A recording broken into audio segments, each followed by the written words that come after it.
Well, ladies and gentlemen, you're certainly welcome back to the channel. Keith here from Command the Hoop Celtic. This is your first time viewing the channel. Please do like and subscribe. So, Killie tomorrow, 12 o'clock kickoff, Rugby Park. Always a difficult place to go, artificial pitch. The last time we went there, we got beaten in the League Cup 1-0 back in August.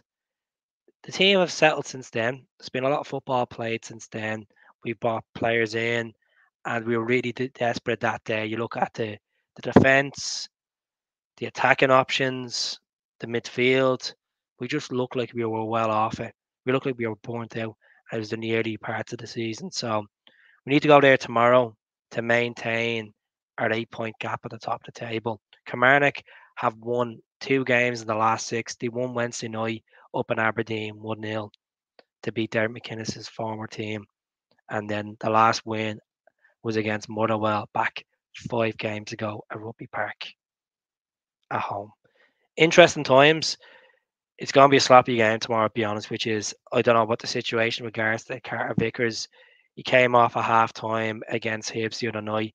They're waiting on an MRI scan. Is a case that he will be fit in contention, or will he be out for a long space of time? We missed him for like nearly 6 weeks, and then he came back into the side against Atletico Madrid. So what I'm expecting tomorrow is my starting lineup, and this is my starting lineup on the screen. Joe Hart in goal. Some people are saying Benjamin Seacrest could get the nod up, but maybe a hint on social media. Benjamin Seacrest could be a more part of Celtic in the next coming weeks. Time will tell. I think he's on his way out, to be honest, which is right back. It would be Alistair Johnson. I thought Alistair Johnson played really well against Hibs. Unfortunate not to score. Even against St. Johnson, I thought he's pretty effective. Left back, Craig Taylor against his former club. Steady, safe hands. At the end of the day, he's pretty decent when it comes to domestic football. Greg Taylor starts. Liam Scales, can't drop him. He's been playing really well since he's taken his chance since the centre back defensive problems we had to start the season.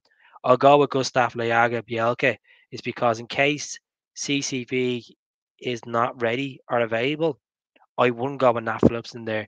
The reason why I wouldn't go with Nat Phillips is because he cost us a goal the other night. Doesn't look like he's up to standard. Yes, Brendan praises him for his experience, obviously coming from the Liverpool dressing room. I just rather have Laga Bielka. We're at paying 3.5 million for this guy. Let's play him. Tomoki Iwata starts. Tomoki Iwata basically dictated the game against Hibs the other night. I thought he played pretty well when he came on against St. Johnston, and he provided assist as well for James Forrest scoring at the end of the game. Matt O'Reilly, Callum McGregor, you don't change the attacking options regards to the centre midfields.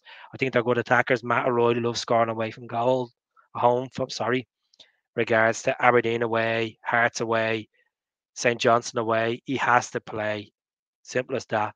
Right wing, Mikey Johnson, hot and cold player, came off the bench against St. Johnson last Sunday, dictated the game, changed the game, changed the whole concept of it. So he has to start, even though he wasn't the greatest at the races against Hibs on Wednesday night. But Mikey Johnson has a point to prove. Brendan Rodgers is highly rating him up, saying he's one of the best aspects to come through the Celtic Academy. Actions speak louder than words. If all the fans are aboard and believe that he's a regular starter on a weekly basis, that's when you know he's made it as a prospect, as a good. He's 24 years of age. He's not a baby anymore. He's at the maturing as a player, and he needs to get more game time. But look at the competition he's going to be against in the next couple of weeks, which is Lee Alabada and Days and Maeda coming back as well, and Tilio as well is after getting a few minutes under his belt in the last 3 games as well. So let's see what happens there. Lewis Palmer, a player that's on form. The Honduran has done pretty well since he's coming in this summer. I think this is a game for him to score and definitely have a feeling about it. And then front, Kyogo doesn't start. I just have a bad feeling about Kyogo if he was to start tomorrow. I think he'll pick up an early injury. That shoulder problem it's too it happens too much, too frequent to be honest with you. And I think he'll have one eye as well, trying to make it to Japan squad for the Asian game. So my predictions for tomorrow, I'm gonna go for 3-1 Celtic. I still think we're quite vulnerable at the back when it comes to set pieces, corners, free kicks, zonal marking. I just don't think it's working for Celtic. Should be man marking. a lot of these teams are pressing on Joe Hart, and we seen the goal we gave away to St. Johnston as well. That's in the back of my mind.